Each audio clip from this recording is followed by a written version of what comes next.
Walpitch, comment tu vas? Bien et toi? Bien, parfait. Écoute, ça fait immense plaisir de t'accueillir ici pour l'épisode 1 de la saison 1, donc le premier épisode officiel de Welcome dans ma house. Alors, sur l'épisode pilote, il y avait une remarque qui sortait assez souvent par rapport à ce qu'on avait fait, c'est que c'était un peu trop long. Donc c'était un peu la critique, la remarque qui sortait le plus souvent. Donc cette fois, on va essayer de condenser le truc au maximum et essayer de rendre le truc un peu moins long. Donc voilà. Donc Walpitch, tu es DJ, hein, c'est ça? Voilà. Ok, bah alors merci beaucoup, c'était sympa de venir. Donc voilà, c'était l'épisode de Welcome dans ma house. J'espère que ça n'a pas été trop long. Non, mais c'est Walpitch, est-ce que tu veux en gros un peu te présenter un peu pour les gens qui ne te connaissent pas? Bien sûr. Alors, DJ Walpitch, j'ai commencé ma carrière de DJ en 1992, donc voilà, aujourd'hui c'est ma 25e année. Je suis principalement un DJ de club, donc j'ai quelques résidences, des concepts qui tournent comme la Pura Vida au MAD, la Break Your Neck au Soxo avec DJ Lucy. Maintenant, je suis aussi au U-Bar, au Duo. Il y a un nouveau club qui est le Boondocks à Annecy et le Black Pearl aussi à Montreux et le N2O. Voilà, donc ça c'est un peu pour les clubs dans lesquels je tourne, et je suis aussi accompagné par CJ Kerjoa qui fait souvent MC une espèce d'équipe. Donc voilà, en gros ça c'est pour les soirées. Ok, mortel. Et toi ça fait un moment que tu es là, tu as commencé officiellement, c'est quoi ton année ton début? Alors, en club, c'est 1992, bien sûr que j'ai commencé avant, donc la musique, je sais pas si on peut dire vraiment qu'il y a un début. J'ai eu très tôt ce besoin de la partager. Déjà à l'école, j'arrivais, on était avec les cassettes, on avait besoin de faire écouter les nouveaux morceaux, on avait des box. Donc voilà, ça a commencé très tôt, j'ai l'impression d'avoir toujours été DJ, mais en club, c'est 1992. Ok, d'accord. Et puis, je crois que j'ai un peu regardé un peu ton parcours. Bon, on se connaît, hein, bien sûr, mais j'ai cru comprendre qu'il y a quand même eu un morceau un peu déclencheur par rapport à cette passion, qui était le morceau de Run DMC, Walk This Way.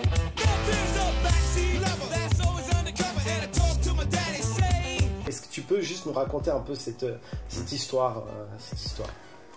Bon, faut se remettre un peu dans le contexte de l'époque, c'est-à-dire que le rap est très peu présent dans les médias. Donc chaque fois qu'il y a un clip qui passe, c'est un peu quelque chose d'incroyable pour ceux qui aiment ça.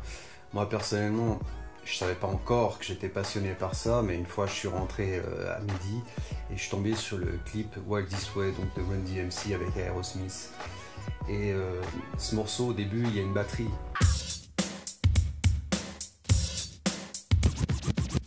Et cette batterie, ça m'a touché. C'est vraiment, quand j'ai entendu ça, je dis ouais, mais c'est cette rythmique-là. C'est ce qui m'a touché. Un peu moins le côté guitare et Aerosmith, mais vraiment ce côté rap, ça m'a touché vraiment. C'est vrai que le clip, j'ai profité de bon, je le connaissais hein, évidemment, hein, mais je l'ai regardé il y a quelques jours en arrière, justement en préparant l'interview, puis je l'ai regardé de nouveau, et puis c'est vrai que je me souviens qu'à l'époque, ce clip il m'avait aussi bien marqué aussi, et puis c'était cool parce que à l'époque le hard rock était quand même plus, en tout cas ici il y avait plus de entre guillemets hardeux que de rappeurs. Donc le hard était assez pop, on va dire, assez mainstream, et puis le rap on était plus dans le truc marginal, puis ça nous amenait à avoir une lumière un peu sur la pop, puis on était un peu, moi j'étais un peu fier, regarde tac, tu vois, ils étaient dans leur chambre. Franchement ce clip il est mortel, donc ceux qui l'ont pas encore vu, franchement je vous conseille de le regarder, il est vraiment mortel, il est très bien fait en plus.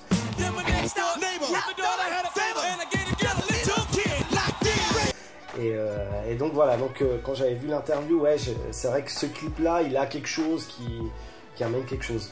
Mais avant tout ça, vu que je te connais, je crois que peu de monde savent que t'as pas été que DJ dans ton parcours. Alors je sais pas si on peut dévoiler aussi cette facette de ton... Même, je crois que je me souviens aussi de ton nom de rappeur, parce que tu rappais. Ouais, Et tu avais un DJ qui était monstre très fort aussi ouais, avec toi, hein, qui Ouais, t'accompagnait. Hein. Moi, je bien me sûr. souviens, c'était un tueur. Hein.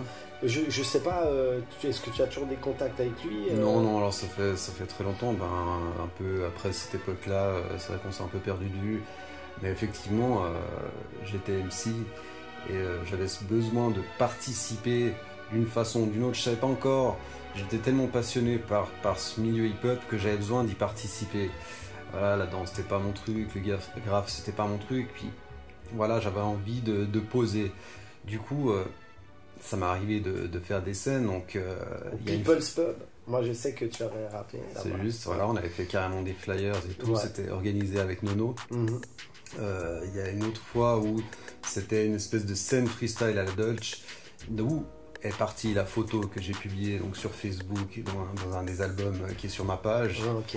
Et là, c'était en 1991, et bizarrement, en 91, j'osais prendre le micro. Aujourd'hui, j'ai un MC parce que je suis incapable. Ok, ouais, bon, ça C'est- fait partie, c'est une évolution. Voilà.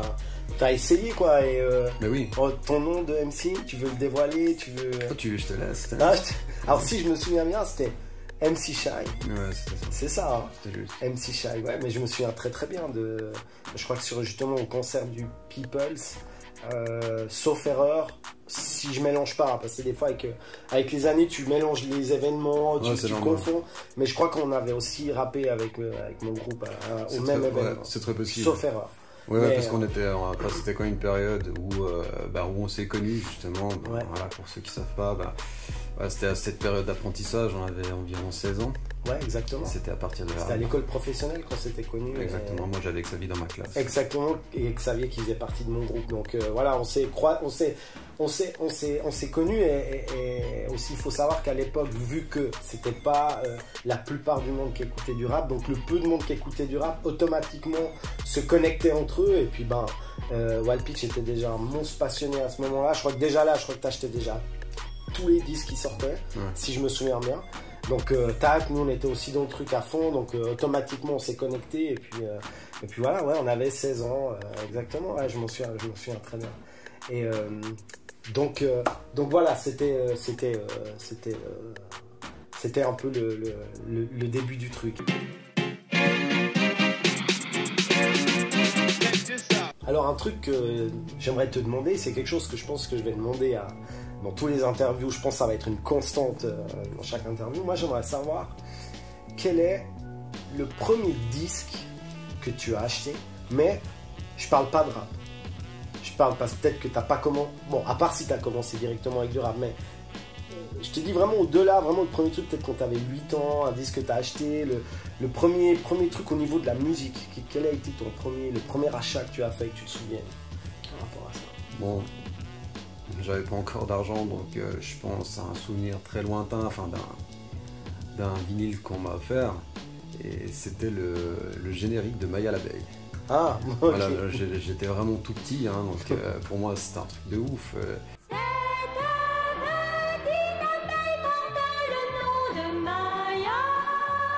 Je reçois ce 45 tours et c'était... faut croire que ça m'a assez marqué pour que tellement d'années après je m'en rappelle encore. Mais effectivement, pour moi, c'est le premier souvenir du vinyle que j'ai reçu. Mais avec, c'était quoi, l'histoire ou c'était des morceaux? Non, c'était le générique. Ah, le générique. C'était vraiment le 45 tours, donc c'était pas une histoire. Ça, celui-là, je me rappelle, je devais vraiment être petit. D'accord, mais celui-là tu l'as reçu. Mais est-ce que tu te souviens le premier délire que tu as eu au niveau de la musique où toi tu as voulu aller t'acheter un truc, je sais pas, même un truc de pop, hein, tu vois ce que je veux dire? Un Bien truc sûr. vraiment qui dit, Là, machin. franchement, je suis pas capable de m'en souvenir, je sais pas pourquoi, mais c'était. Je pense que j'ai commencé assez tôt, mais maintenant, le premier. Ou dans les premiers, je sais pas, un truc. Écoute, il y avait pas mal de. Il y avait pas mal de choses qui étaient quand même assez pop, ça devait être de la pop en tout cas, parce que des vinyles de rap. Des cassettes, tu vois. C'était, ouais. Moi, je me rappelle d'une mixtape, que ça c'était mon frère qui m'avait fait tourner, où il y avait de la funk et 2-3 morceaux justement rap, enfin, des rappeurs sur de la funk. Autrement, J'ai vraiment de la peine à dire parce que j'ai pas un souvenir précis à part cette histoire parce que ça doit être peut-être le premier. Ouais. Après, je pense que c'est venu assez naturellement, mais je me suis pas dit, voilà, peut-être que mon frère avait déjà des vinyles, puis que finalement, pour moi, je faisais que compléter, donc je me disais pas, ouais, c'est le premier. Peut-être à cause de ça, mais ça va pas. Ton frère était DJ aussi? Ah, mon frère a été DJ, mais enfin plus tard avec de la musique africaine, donc c'était vraiment encore un autre domaine. Et il est aussi très passionné par tout ce qui est dancehall. Ok. Mais c'est vrai qu'à travers lui, j'ai écouté les premières mixtapes de funk. Quand je parle de funk, c'est clair que là on est dans les années 80, donc c'est des Kool and the Gang, c'est Delegation, enfin des groupes, voilà.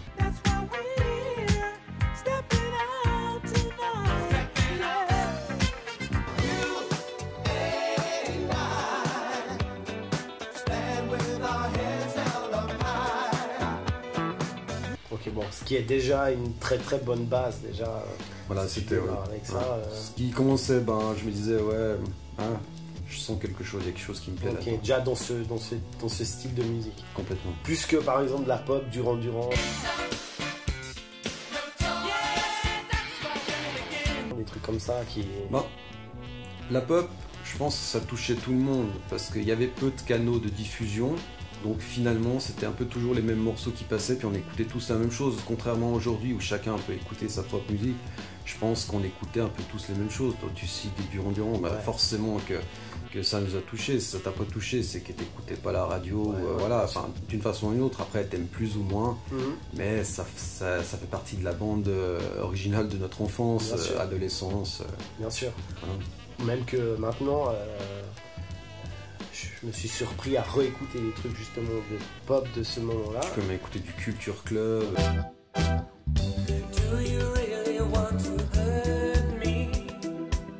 Et il y a même des morceaux de Dépêche. Non mais il y a des morceaux de ouf. Bien sûr. Il y a des morceaux terribles, un morceau de... Il y a... Justement, j'ai écouté un truc de George Michael, un morceau terrible.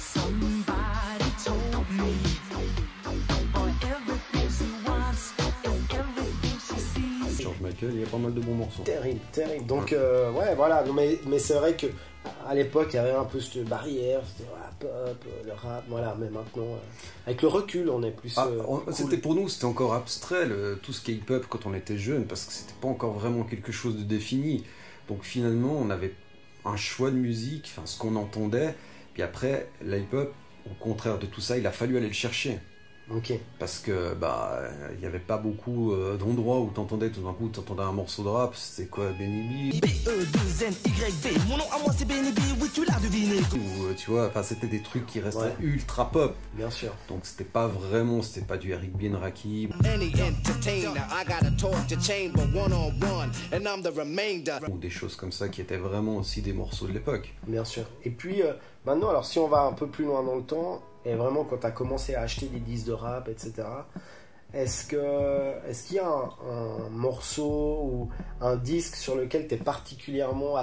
Tu as de l'affection pour ce disque, tu dis ah ouais, celui-là, c'est vraiment mon disque, à la limite je garderai celui-là tout le temps jusqu'à la fin de mes jours. Est-ce qu'il y a un disque vraiment qui a plus de valeur pour toi par rapport à, je sais pas, comment tu l'as acheté, comment tu l'as fait écouter Il y a des albums il y a une période du rap qui m'a vraiment le plus, qui me correspond le plus, c'est vraiment, si on peut parler de Gangster, Step in the Arena, des albums comme ça où t'avais vraiment ce côté sample, t'avais vraiment une espèce d'âme dans la musique, quoi, qui était plus que des beats.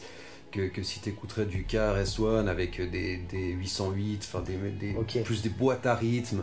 Là, tout d'un coup, il y avait toute la dimension de la soul qui prenait aussi. À part ça, il y a un album aussi, un autre, en parlant de sample, qui est Public Enemy. Ok. Fear of a Black Planet, ça c'est un album au niveau des samples, carrément ça c'est la puissance parce que ils sont combinés ensemble ça donne des sons de ouf. Bomb Squad, Bomb Squad, Public Enemy, pour moi c'était aussi un truc incroyable, une découverte au niveau du son, c'était quelque chose de nouveau, quelque chose qui n'existait pas, quoi. À fond, et surtout que Public Enemy aussi, ils étaient arrivés, il y avait un concept. Ouais. il y avait de la politique, il y avait tout un truc quoi, avec le logo, des espèces de danseurs militaires derrière. Ah ouais. C'était un truc de ouf, ouais. C'était un univers à eux-mêmes, enfin, ils pouvaient alimenter les histoires, enfin, on s'intéressait à eux, c'était... Ouais, comme on s'intéressait autant à eux qu'à un groupe rock, quelque part, on voulait savoir ce qu'ils faisaient, on voulait savoir le personnel, quelle nationalité il était. À fond. Bah, il y avait plein de choses comme ça, puis moi je me souvenais à chaque fois, je tombais sur les articles de Public Enemy dans des magazines de rock. Ouais, grave, bien sûr. C'est là déjà qu'on voyait qu'il y avait quelque chose entre le rock et le rap. Voilà, aujourd'hui, il y a certains rappeurs, on dit c'est des punks, on dit c'est des rockstars. Même eux le disent, hein, des tout nouveaux rappeurs, hein, qu'on peut prendre des Lil Pump ou des gars vraiment super actuels, qui se revendiquent rockstars plus que rappeurs. Donc, voilà. Post Malone. Ouais, Post Malone, c'est encore autre chose. Lui, il a une vraie culture rock. Ah ouais, voilà. Lui, carrément, ça vient de son père, donc qui lui a vraiment fait écouter. Donc, il a vraiment tous ces classiques qu'il connaît. Ah, ok. Ah ouais, son père. C'est son père. Sa tante aussi, je crois. Non, je rigole. Mais, non. Mais à part ça, Public Enemy, t'es allé les voir en concert Bien sûr. En 91 À Grand Venn. Ouais. Alors, et d'ailleurs, il y a une anecdote là-dessus, c'était ceux qui ont été voir ce concert peuvent pas oublier ça, c'est-à-dire que il y a Flavor Flav, donc un peu le bouffon du groupe avec sa grosse horloge là qui fait un peu qui apporte un côté plus entertainment que politique. Et lui s'était jeté dans le public, il avait des Travel Fox, pour ceux qui connaissent les Travel Fox, c'était la chaussure de l'époque, elles étaient vertes en daim, donc pour nous c'était un truc incroyable, il était dans le public et bien sûr il y a quelqu'un qui lui a pris sa chaussure. Donc voilà, il est remonté sur scène, il a refusé que le concert continue. Ça me dit quelque chose cette histoire. Et puis jusqu'à qu'on lui rende sa chaussure et après le concert est reparti. C'était toi?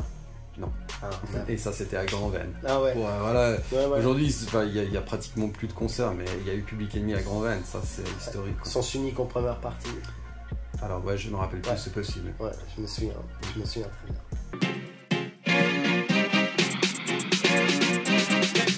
Par rapport à ton parcours, Pitch, ça fait, voilà, justement, on l'a dit, ça fait longtemps que tu es là.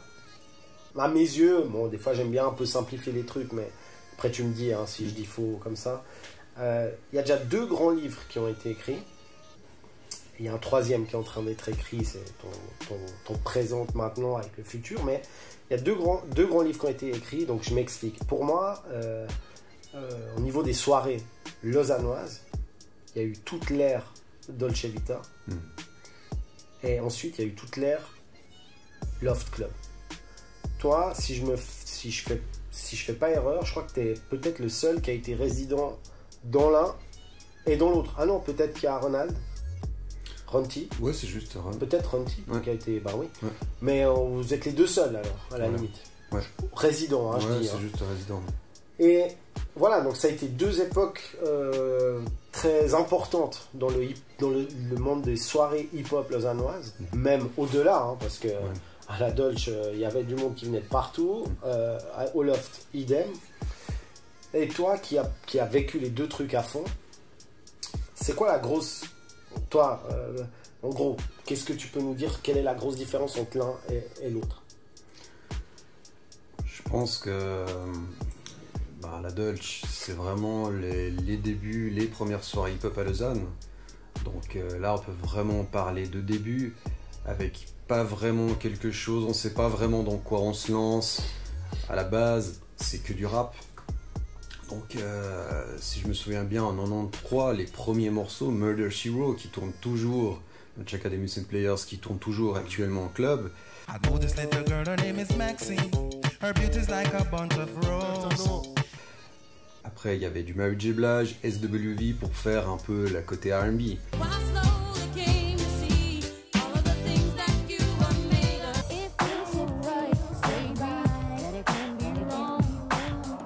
Donc on voit bien que c'était principalement du rap et que ça, justement, ça a pas mal évolué. Donc après, quand on prend déjà la période du Loft, la R&B est beaucoup plus établie. Il y a les Destiny's Child.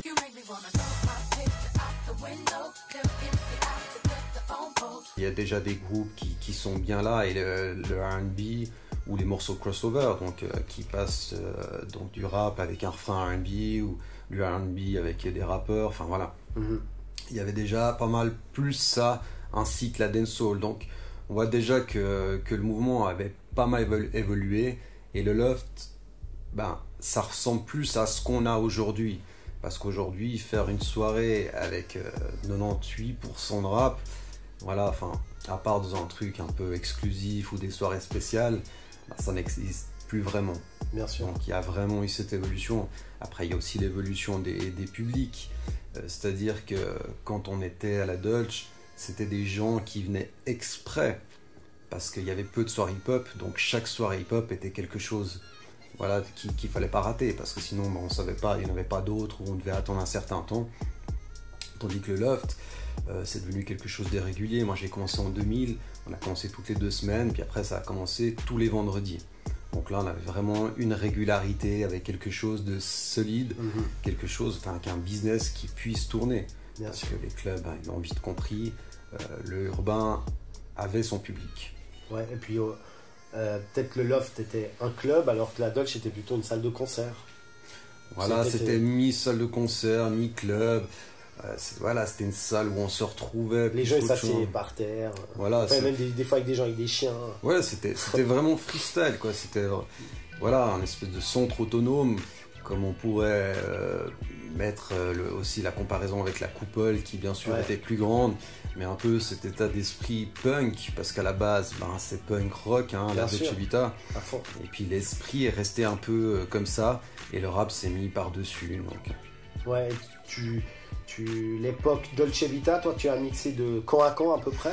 90? Non, 92, non, j'ai commencé en 92. Enfin, j'ai rappé, parce qu'il y avait des concerts, moi, les premiers concerts que je me rappelle là-bas, c'était Silver Bullet. Enfin, ah ouais, Silver Bullet, anglais. Je sais plus quel âge j'avais, mais j'étais assez jeune. Et après, en 91, bah, justement, bah, là, j'avais rappé et tout. Et en 92, le début des premières soirées. Ok. Ouais. Les soirées, c'était quoi? Soul Clap Sound?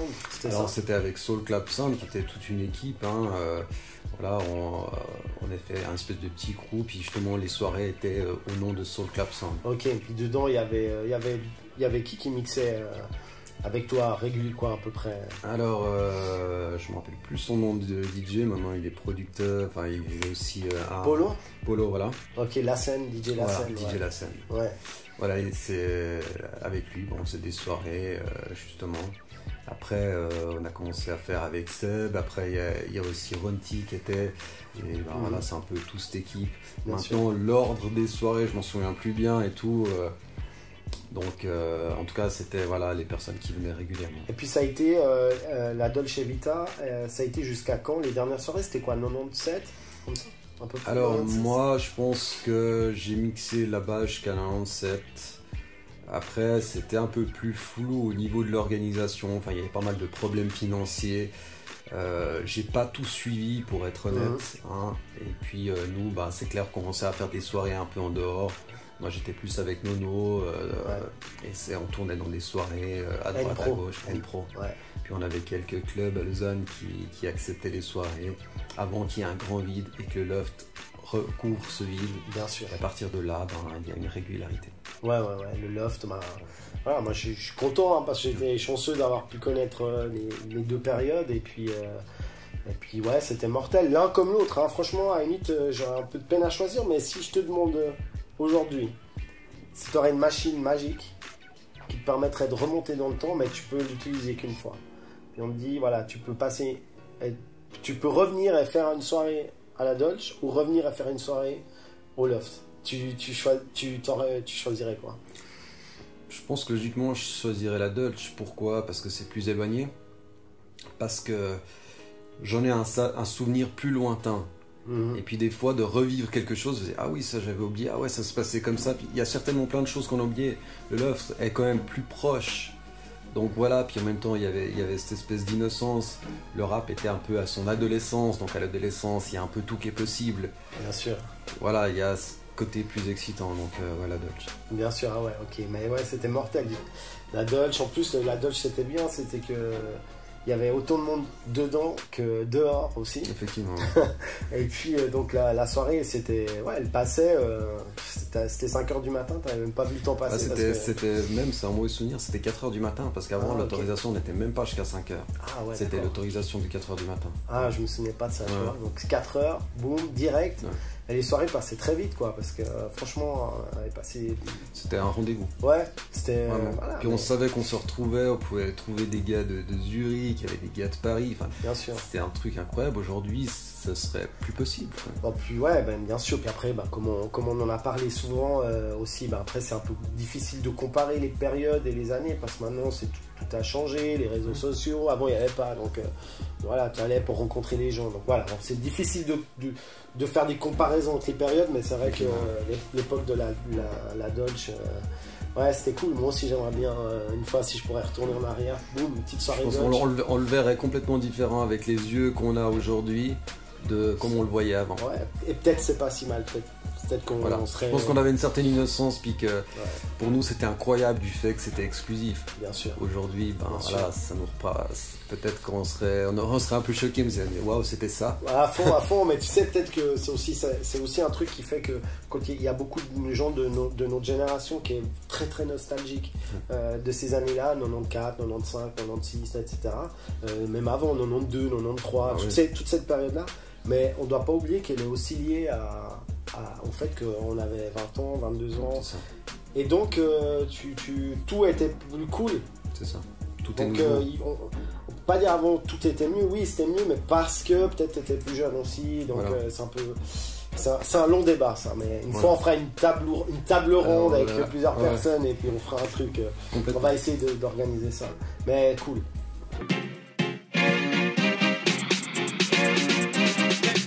Bon, avec toutes ces années que tu as passées à faire ces soirées, à être présent dans le panorama du hip-hop roman, ouais, je pense qu'il y a tous ceux qui sont sortis dans toutes ces années depuis les années 90, je pense qu'il y a personne qui n'est jamais venu à une de tes soirées, en tout cas au niveau roman lausannois, c'est sûr et certain.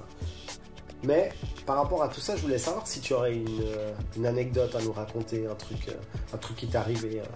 Bon, c'est des petites histoires qui arrivent, qui laissent des assez bons souvenirs. Moi, j'étais une fois à la Dolce, il y avait le concert de Roots.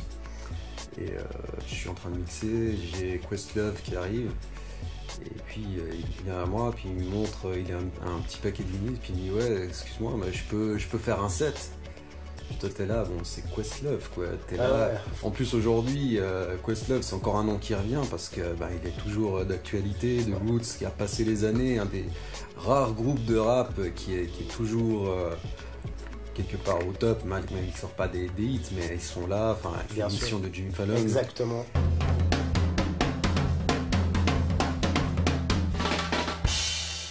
Donc wow. Ouais, c'est une icône quand même. Voilà la question, est-ce que je peux faire un set? Bien sûr, c'est clair, pour moi c'est un honneur, quoi. C'était juste incroyable. Et puis autrement, une fois, il y a... Mais juste quand vous avez fait le set, c'est lui qui a gagné le premier set? Non, bon. Bref, oui, bon, vas-y, continue. Non, mais laisse tomber. Ah, puis une fois, il y a le concert d'MC Light à Genève. Et puis, je mixe avant. Et je suis en train de les gens sont en train de rentrer dans la salle. Puis il y a 3 filles qui passent à côté de moi. Puis elles me saluent. Puis je suis là, j'ai déjà vu ces têtes quelque part. Après, je regarde dans mes vinyles. Je sors la fourre. En fait, c'était sur mes vinyles, j'avais ce groupe qui était en fait l'avant-première de MC Light. Je me rappelle plus le nom, c'était un groupe d'R&B, c'était 3 filles et tout. Okay. J'étais là, je regardais les filles, j'étais avec le 10 dans les mains, j'étais là, waouh. À fond. Ouais, c'est des petits. Mais c'était qui le groupe en tu te souviens plus? Justement, je me rappelle plus. J'ai essayé de rechercher le nom, mais comme ça, je me rappelle plus. Okay. Je me rappelle la four, comment il est. Enfin, il y a du jaune dessus. Il y a vraiment les 3 filles simplement en photo. Ok. Mais ouais, faudrait que je le retrouve. Mais ah ouais. Voilà. Mais puis elles t'ont salué. Voilà, elle me salue. Puis j'étais là. J'ai déjà vu ses têtes. Puis après, j'ai recherché le vinyle. Puis j'avais le vinyle avec moi parce qu'elle venait de sortir un single. Ah ouais. D'ailleurs, c'est des filles qui n'ont pas fait de carrière, mais qui avaient juste un morceau. Et ce morceau, je l'avais. J'avais leurs photos dans le disque. À fond. Et puis sinon, il t'est arrivé un autre truc, même pas peut-être même pas directement avec des gros artistes, mais un truc de fou qui est arrivé. Une fois aussi, il y avait Fat Man Scoop qui avait fait un showcase au MAD. Et puis il fait son showcase, puis après on se voit dans les loges, puis il me fait ouais, écoute, après la soirée tu fais quoi? Et puis il dit moi je suis à l'hôtel, je suis au château d'Ouchy et tout, écoute viens me voir, je dois prendre l'avion, juste avant que je prenne l'avion, viens me voir. Je dis bon, pourquoi pas, bon, on finit la soirée et tout, lui il est déjà parti. On va, je vais à l'hôtel, à la réception, je fais ouais écoutez, je savais même pas son nom, je fais bon, il s'est fait appeler sous Fat Man Scoop, ah oui bon c'est qui c'est, pas de souci, je l'appelle. Il l'appelle, il descend, et on commence à délirer sur la musique, on commence à écouter des mixtapes dans le hall de l'hôtel, il est 6h du matin, Incroyable. Il est là en train de rapper sur les morceaux, j'avais une mixtape justement avec que des morceaux de classiques de rap. Et lui il commence à rapper, c'est 6h du matin, les gars de l'hôtel en train de nous regarder, on était en train de délirer, c'était un moment incroyable, complètement improbable. Et puis on a vécu ça, puis suite à ça, justement il m'a envoyé des drops, où il m'a fait des dédicaces et tout. Ouais, c'était un super moment, c'était vraiment un moment hip-hop, on s'est retrouvés avec les racines et tout ça. À fond, ça, c'est là que tu vois que les gars c'est aussi, ils se passionnés aussi. Ah ouais, complètement, puis là on avait tout le côté business qui était loin, c'était juste...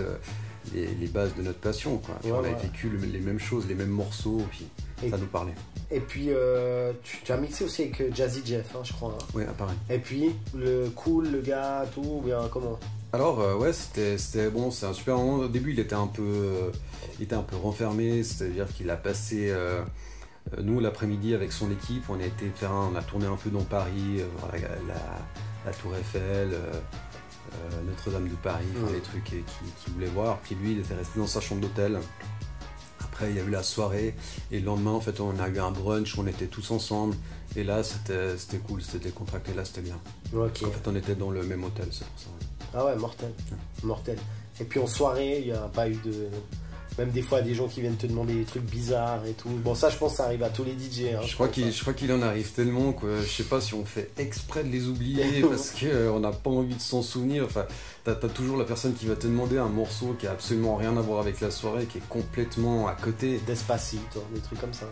Non, ouais, ça c'est des demandes classiques. Enfin, quoi qu'on me l'a jamais beaucoup demandé, puis que je l'ai même pas dans ma playlist, donc carrément c'est réglé. Mais c'est vrai que t'as toujours la personne qui endort, ou bien que tu viens de passer un morceau, elle était au fumoir, ou elle était dehors, elle revient, puis elle te demande le morceau que tu viens de passer, puis elle te dit ouais mais bon moi j'étais pas là. Voilà, sans balaras, faut suivre, c'est comme ça.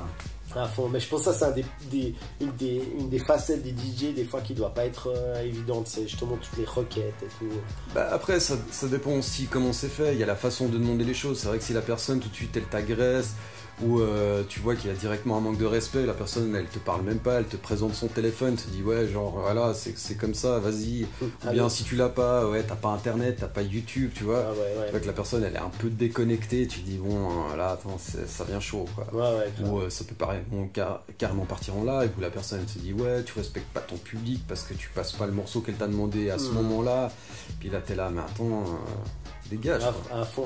Ouais, je pense que ça des fois, tu dois en voir vraiment de toutes les couleurs. C'est vrai que ça, c'est typique au DJ. Je pense que ça parlera à n'importe qui regarde, qui écoutera ça. Il saura de quoi je parle.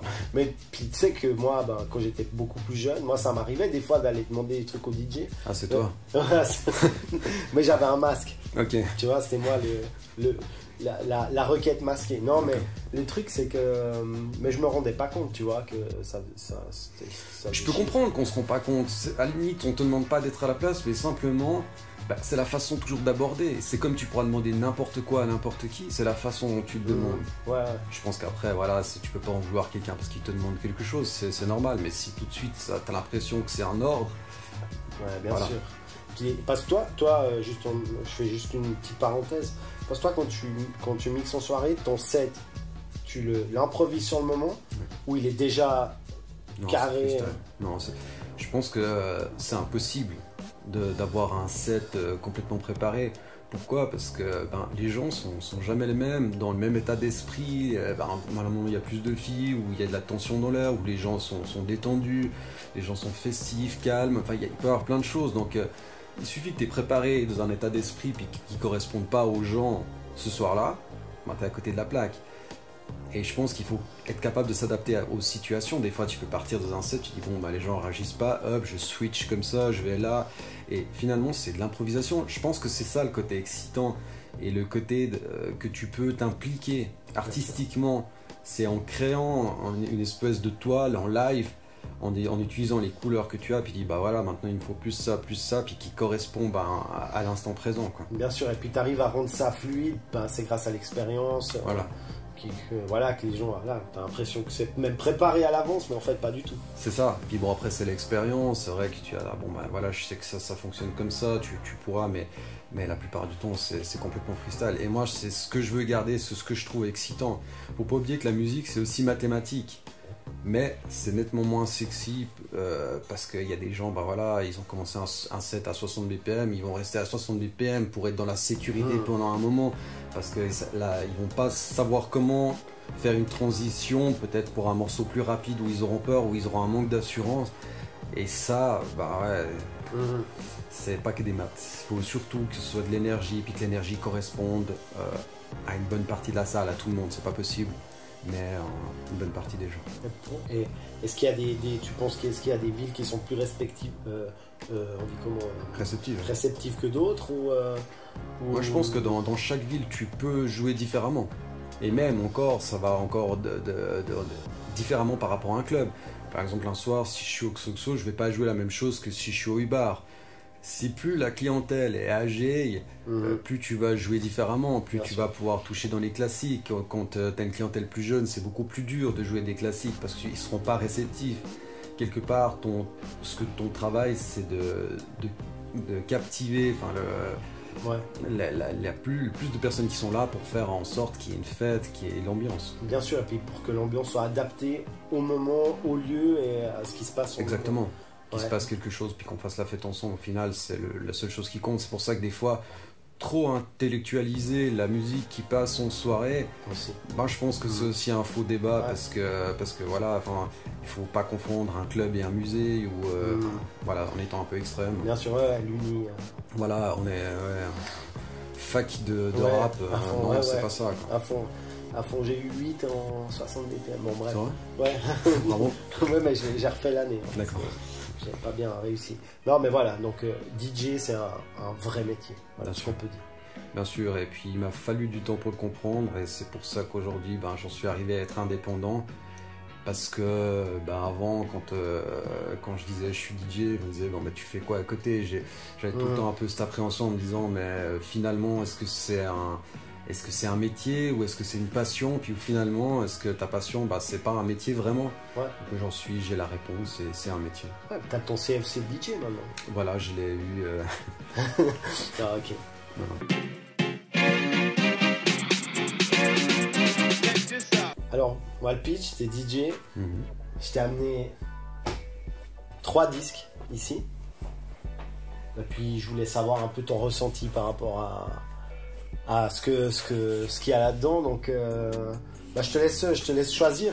D'accord. Ce qu'il y a dedans. Attends, tu mélanges. C'est des MP3, c'est bon. Alors voilà, vas-y. Ok. Alors. SW, ready. SWI. Wild Pitch, d'où là je tire mon blaze. Et l'album Ouya Wild This Way. Exactement. Alors voilà, on peut commencer par Run DMC, voilà cet album. Justement, je l'ai pas. Cet album, écoute, déjà pour te dire, les 3 je les ai. Cet album, pour moi il reste mythique. Hein. Là on se situe en 1986. Et pour moi il y a des morceaux juste Peter Piper qui est un morceau tellement connu par tous les DJ qui ont au moins fait des retours de platine avec, donc c'est juste un classique incroyable.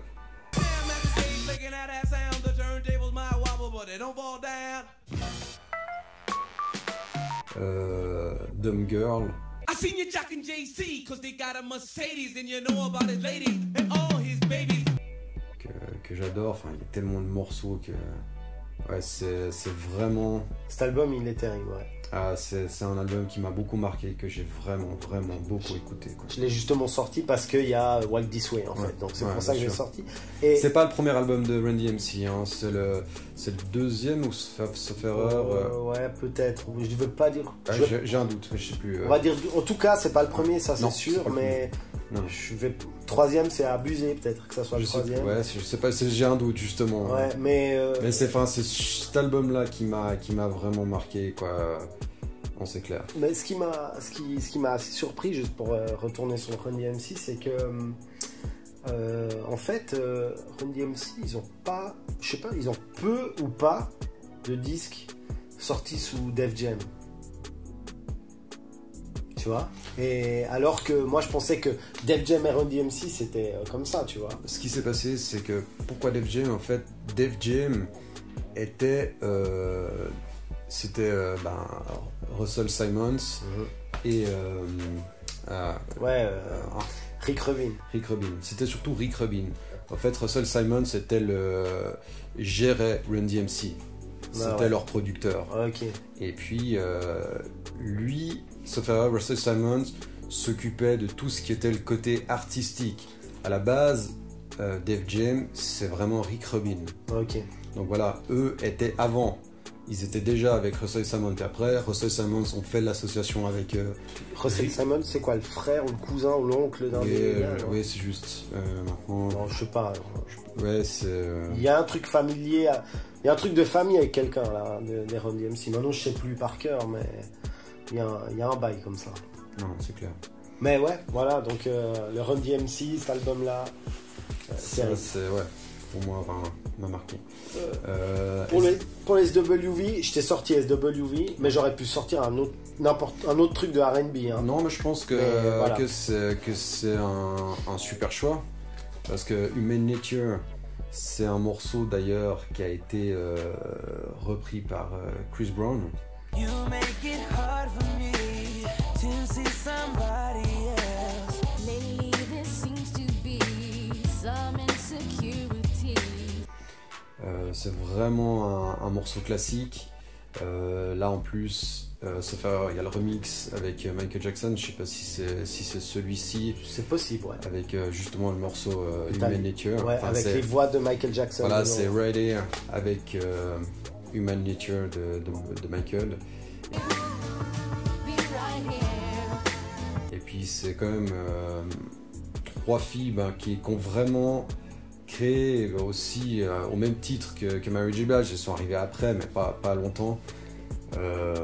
Un girls band, voilà, comme il pourrait y avoir plus tard des Destiny Child ou d'autres groupes. Donc c'était quand même voilà, un des premiers groupes R&B avec mélangeant justement ces instrus de rap et puis des vocaux R&B. Ouais. Donc pour moi c'était... moi j'ai toujours kiffé à fond SWV, franchement. Sister with Voices. Ouais, et c'est marrant en sortant le disque, alors ça je savais pas du tout.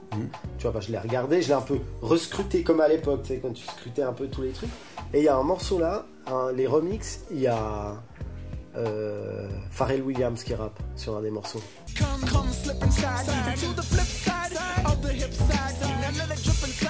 Alors c'est très possible parce que je pense que c'est du fait qu'il y a Teddy Riley. Ouais, exactement. Voilà, c'était ce qui se passe, c'est que Teddy Riley, c'était le... Et c'est par là, je crois. Ouais, c'est sur celui-là. Il y a Pharrell Williams. Ouais, c'est le Rap by Pharrell Williams, ouais. C'est là. Ouais, alors c'est tout à fait possible. D'ailleurs, sur un morceau, la première fois que j'ai vu apparaître le nom de Pharrell Williams, justement, c'est sur le morceau Rum Shaker. Ah ouais, voilà. Sur ce morceau. Justement, tu peux regarder sur le vinyle. Bon, après, tu peux retrouver sur les références. De Rum Shaker, il y a déjà Pharrell qui... Parce que justement, c'est le petit à Teddy Riley.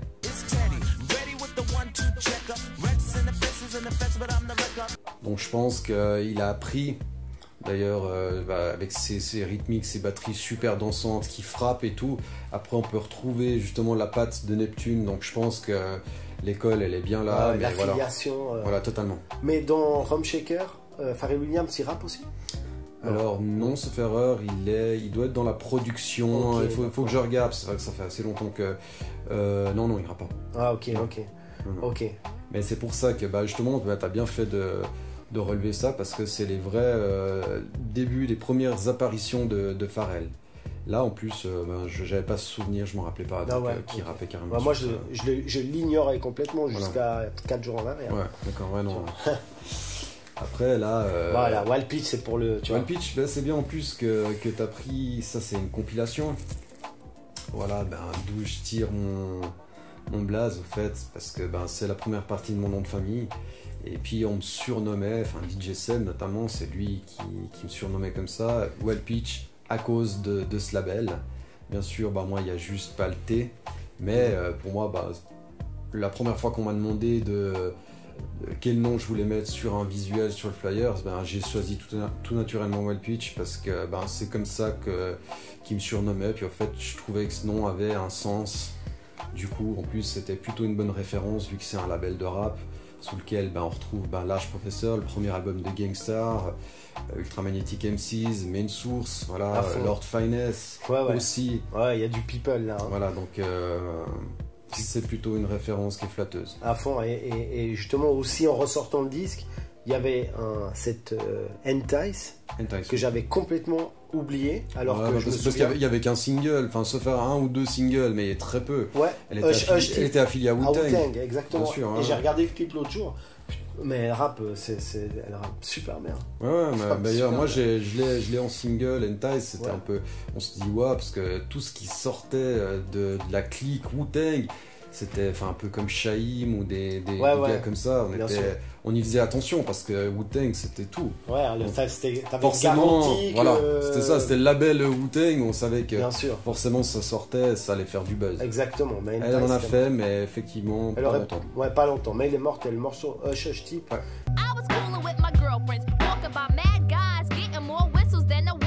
Mortel, puis là, on retrouve Ultramagnetic MCs, etc. Et leur finesse des producteurs. Laisse tomber, c'est la Champions League là, mais Wild Peach. Donc la qui a fait faillite, voilà. Ça, c'était pour l'histoire, mais nous on est encore là, 2017. Mortel.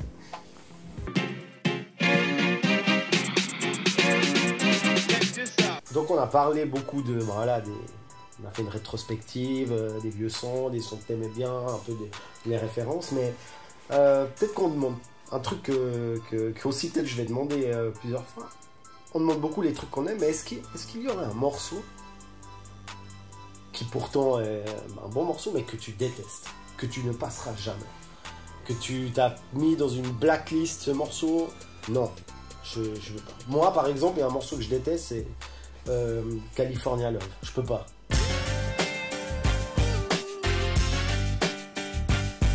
Ce morceau, moi, je peux pas. Tu vois, pourtant, et je sais quand il passe en soirée, les gens tac, moi, je peux pas. Bon, sans parler de Gangsta Paradise, mais bon, ça, c'est Noah Chris son nom, à mon avis.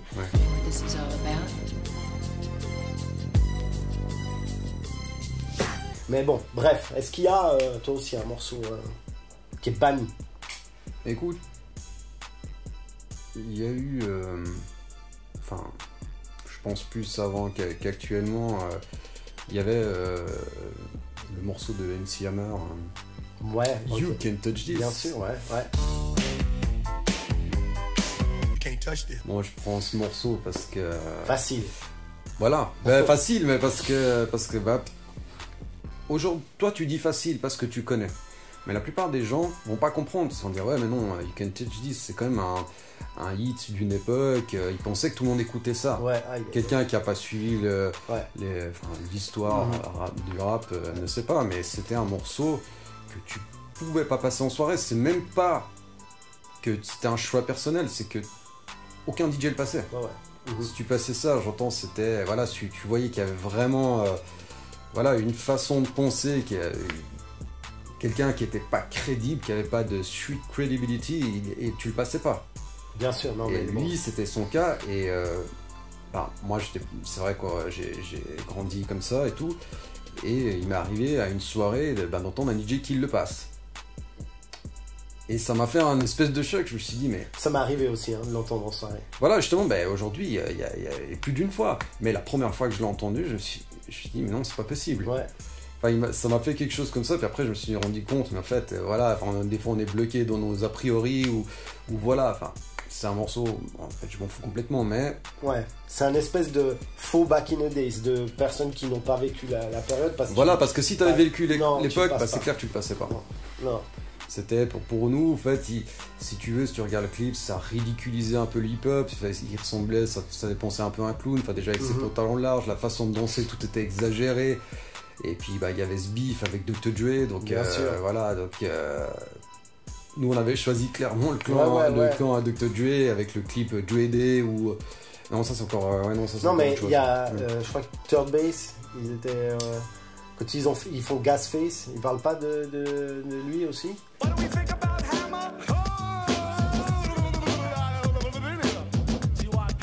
Ouais, je crois, faudrait que je... Ça, Tu vois? Ouais. Je crois. Ouais, c'est juste... Je passe. Faudrait que je... Écoute, Moi je aussi, fais pas faudrait que je regarde, ouais, peut-être parce qu'il y a, moi aussi, il y a non, tellement de... Mais je crois que Gasface C'est possible. parle pas peut-être que de lui, mais je crois qu'il y a. Parce que c'était un peu la cible de l'époque, c'était un peu le wack, si tu veux. C'était on la va dire. cible facile sur que tout le monde tirait un peu Ouais. dessus parce que c'était la Avec cible. Vanilla justement. Ice, peut-être. Avec C'était les Vanilla deux. Ice. C'était un peu la même période. Ouais, il y avait aussi Ce- celui qui tu faisait vois. un peu de dancehall, là, comment il s'appelle celui qui a fait le morceau Informer. Snow. Snow.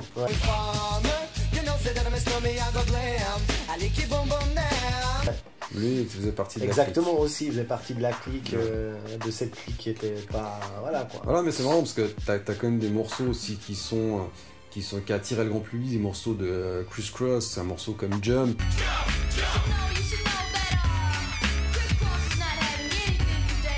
Ouais, Qui était aussi assez mainstream, hein, qui a vraiment, mais qui avait. mais lui. Voilà, c'était pas la même chose. Non. C'était vraiment le personnage qui fait qu'il a complètement décrédibilisé. Pourtant, le sample de. Justement, c'est Rick James. On en parlait juste maintenant. MC Hammer. MC Hammer, MC voilà. Hammer, c'est Rick James. C'est Rick James. Puis le sample original il est juste terrible. Ouais, il est il n'y a mortel. rien à dire. She will never let your spirits down. Once you get her off the street, oh girl. C'est pas un problème musical, c'est vraiment par rapport au personnage, par rapport à ce qu'il amenait à l'image qui montrait du rap, qu'on n'avait pas envie de voir en tout cas à cette période-là. C'était plutôt la période gangster, donc on était. Bien voilà, sûr, ouais, ça non, mais- correspondait pas vraiment. C'est clair. Mais au-delà de ça, est-ce qu'il y a un morceau même actuel, un truc vraiment que tu sais qui normalement tac, mais toi que tu valides pas, tu vois, que tu Ouais, valides comme pas. ça, j'ai pas eu non, il y a des morceaux où j'ai pas eu envie régulièrement de les passer. Si je le sentais pas, je le passais pas. Mais d'exemple frappant, il y avait un morceau, je me rappelle, ça s'appelait Gangsta Lovin' de Evie avec Alicia Keys.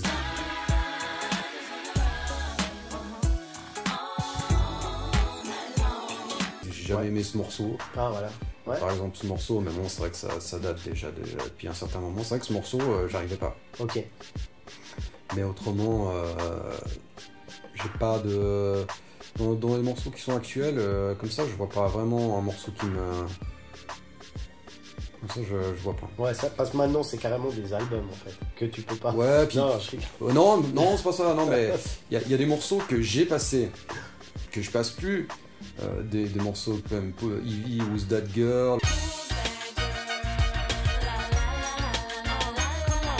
Ouais. Ce genre de morceaux, What's Love. Non.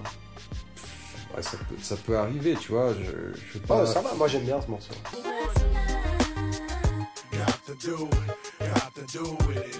C'est pas pour critiquer ces morceaux, mais ces morceaux, disons qu'ils ont tellement tourné, ils ont tellement été usés que voilà, ben t'as pas envie de le passer. C'est pas que le morceau est mauvais ou quoi que ce soit, c'est que c'est du surentendu. Puis tu dis que finalement ça prend le morceau, la place d'un autre morceau, Bien puis sûr. tu pourrais passer autre chose à la place, Style- puis ça ira très bien. Still Dre aussi.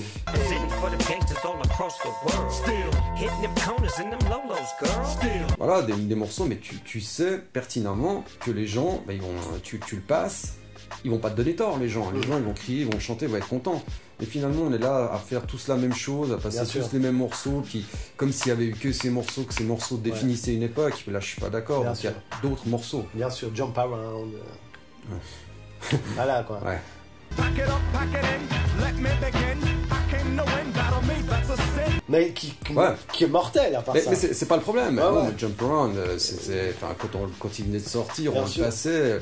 Moi, je me rappelle, justement, cette fameuse soirée qu'on avait fait à Vidi avec Seb, c'était cette période-là. tu le passais, c'était waouh, À c'était fond. le hit. À fond, à fond. Et aujourd'hui, tu le passes encore, ben, les gens sont heureux maintenant. Oui. C'est pas que tu vas pas le passer, mais c'est vraiment occasionnel, c'est vraiment parce qu'il convient à ce moment-là et pas pour autre chose. C'est pas que tu vas forcément l'inclure dans ton set, que ça va définir la old school ou je sais pas quoi, Ouais, non, bien rien sûr, du tout. Bien sûr, bien Non, sûr. non. Bien sûr. Et donc voilà, bon, on touche un peu à la fin. On a fait un joli petit tour et je voulais savoir, toi maintenant actuellement, bon, je sais pas exactement la vidéo quand elle sort, si elle sort encore en 2017 ou elle sortira en 2018, mais bref, c'est dans cette période-là, début 2018. Ton actu un peu, tu sais un peu où tu seras pendant cette période-là, les fêtes de fin d'année, début d'année. Alors bon, j'ai fait un site internet justement pour permettre de suivre, c'est dj-wellpitch.com. Il y a 3 fois W avant. Je sais pas. Ah oui. Non. Et puis, mais en fait, bon, pour suivre l'actualité, parce que ben là, d'ici là, les soirées elles auront évolué. Fin de l'année, je fais mon anniversaire le 28 décembre, donc ça ce sera au U-Bar, un endroit que j'affectionne particulièrement parce que ben voilà, il y a un côté affectif aussi avec les personnes qu'on crée et puis toute l'équipe qui a été mise en place. Enfin, U, comme, pour une fois, on part directement avec le U de urbain. Pour moi, voilà, aujourd'hui, tous les clubs ont compris que c'est la musique urbaine qui fait tourner le business. Et il y en a qui sont partis avec un état d'esprit sincère parce qu'ils le sont vraiment pas, parce que juste ils utilisent. Ok. Donc voilà, il y a ce côté-là. Donc ça sera quand le 20 Le 28 décembre pour mon anniversaire, c'est le jour exact de mon anniversaire. Ah, ok, mortel. Sinon, on fera une Pura Vida le 31 décembre avec toute l'équipe et ça se passe au MAD, au Jet Lag. Ok, mortel. Bon, bah, Ouais. écoute, Petite Pitch, dédicace. ça va. Tu t'as encore quelque chose à rajouter? Ouais, juste quelques dédicaces, ça c'est super important pour les gens qui suivent. Bah, déjà pour ma femme qui depuis toutes ces années me supporte avec toutes ces soirées que je passe dehors, mes enfants qui ont grandi en me voyant pas tous les week-ends, ça c'est clair, mais bientôt on passera les week-ends ensemble quand vous aurez l'âge d'aller en club. Ça c'est pour bientôt. Et mon gars CJ qui anime avec moi les soirées. Et puis aussi tous les crews, tous les DJ qui animent soirée après soirée, qui font qu'aujourd'hui on en est là, que les soirées hip-hop en sont là où elles sont. C'est parce qu'il y a eu des gens qui ont amené le mouvement, il y a des nouveaux qui arrivent et qui font continuer les choses. Alors à tous, vraiment beaucoup de respect. Puis surtout n'oubliez pas, faites-le avec passion.